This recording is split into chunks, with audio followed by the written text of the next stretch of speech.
भारतातील ब्रिटिशकालीन फौजदारी कायद्यांमध्ये मोठे बदल करून मोदी सरकारनं 3 महत्त्वाचे कायदे मंजूर केले। भारतीय दंड संहिता म्हणजेच IPC, तर भारतीय न्याय संहिता म्हणजेच BNS म्हणून ओळखला जाणार आहे। फौजदारी कायदा म्हणजेच CRPC आता भारतीय नागरिक सुरक्षा संहिता म्हणजेच BNSS म्हणून ओळखला जाईल।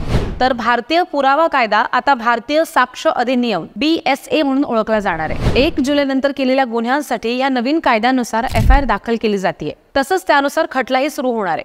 पण सध्या ज्या संशयित आरोपींवर IPC अंतर्गत खटले सुरू आहेत त्यांच्यावर नवीन कायद्यांचा कितपत परिणाम होईल? सध्या सुरू असलेल्या पोलीस तपासामध्ये फॉरेन्सिकचा वापर वाढणार आहे का? इलेक्ट्रॉनिक पुरावे किती महत्त्वाचे असणार आहेत? पोलीस प्रशासन ह्या गोष्टी कशा हाताळणार आहे? असे अनेक प्रश्न लोकांच्या मनामध्ये निर्माण झालेत। एवढंच नाही तर पश्चिम बंगाल आणि तामिळनाडू सरकारनं तर नवीन कायदे थोड्या उशिराने लागू करावेत अशी विनंती सुद्धा केली आहे। तर जाणून घेऊयात की नेमकी काय बदल झालेत त्याबद्दल। नमस्कार, मी ऋतुजा आणि तुम्ही पाहताय सत्ते पे सत्ता, थोडक्यात पण महत्त्वाचं। युरोपातील औद्योगिक क्रांतीनंतर ब्रिटनमध्ये सुरू असलेल्या परिवर्तनवादी चळवळीचे दूरगामी परिणाम झाले आणि याच चळवळीचा प्रभाव 1833च्या भारतीय सुधारणा कायद्यावरती सुद्धा झाला। या कायद्यानुसार भारतातील ईस्ट इंडिया कंपनीची सनद 20 वर्षांनी वाढवण्यात आली होती। दरम्यान ह्याच काळात कायद्यानुसार भारतात पहिल्यांदा कायदेविषयक सुधारणा सुद्धा लागू करण्यासाठी थॉमस मॅकाले यांच्या नेतृत्वात पहिल्या न्यायिक आयोगाची स्थापना 1834 साली करण्यात आली होती। अर्थात या आयोगाने सुचवलेल्या शिफारसींची तात्काळ अंमलबजावणी करण्यात आलेली नव्हती। 1857च्या उठावानंतर भारतातील ईस्ट इंडिया कंपनीची सनद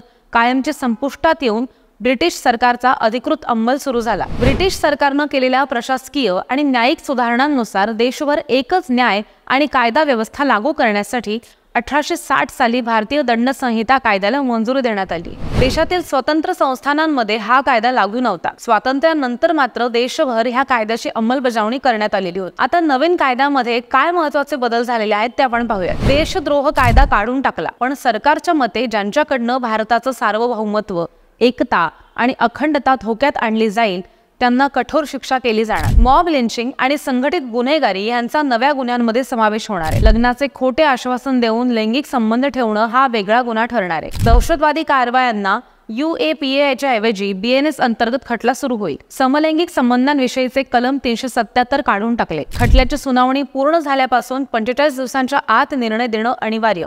पहिल्या सुनावणीनंतर 60 दिवसात आरोप निश्चित करावेत। यापूर्वी जास्तीत जास्त 15 दिवसांची पोलीस कोठडी मिळायची, आता ती 60 किंवा 90 दिवसांपर्यंत वाढवता येणार। 7 वर्ष किंवा त्याहून अधिक शिक्षा असलेल्या गुन्ह्यांसाठी पुराव्याचे फॉरेन्सिक विश्लेषण अनिवार्य। सर्व न्यायालयात खटल्यांमध्ये ऑनलाईन माध्यमांचा वापर होणार। पोलिसांना व्हिडिओद्वारे शोध आणि जप्तीची नोंद करणं अनिवार्य होणार। नवीन कायद्यांची अंमलबजावणी 1 जुलै 2024 रोजी मध्यरात्रीपासून सुरू झाली आहे। पण देशामध्ये सद्यस्थितीमध्ये लाखो प्रकरणं न्यायप्रविष्ट आहेत। पण ह्या नव्या कायद्यांचा 1 जुलै 2024 पूर्वीच्या प्रकरणांवरती काहीही परिणाम होणार नाही असं केंद्रीय गृहमंत्री अमित शाह यांनी स्पष्ट केलंय। या आधीची प्रकरणं ही पूर्वीच्या भारतीय दंड संहिता 1860 नुसारच चालवण्यात येणार आहेत। पण पोलीस, वकील आणि सरकारी यंत्रणांची ह्यामुळे काही काळ तारांबळ उडेल असा सुद्धा दावा जाणकारांकडून केला जातो। एकाच वेळी 2 वेगवेगळ्या न्याय संहितानुसार वकिलांचा नक्कीच गोंधळ उडणार आहे। 1 जुलै पूर्वीच्या आणि 1 जुलै नंतरच्या एकसारख्याच खटल्यांमध्ये वेगवेगळे कलम लक्षात ठेवून युक्तिवाद करणं हे आव्हानात्मक आहे।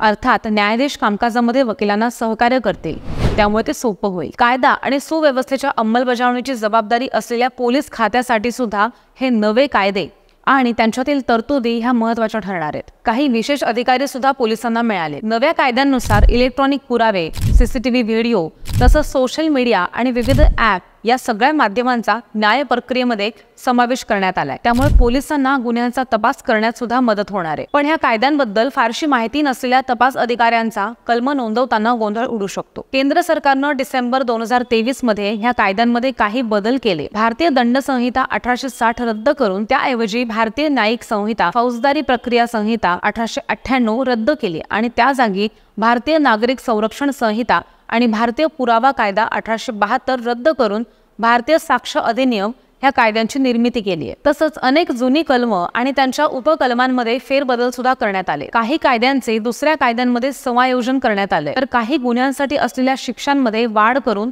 त्यातील तुरुंगवास आणि आर्थिक दंडाची शिक्षा सुद्धा वाढवली आहे आणि त्यांना अधिकाधिक कठोर करण्यात आले।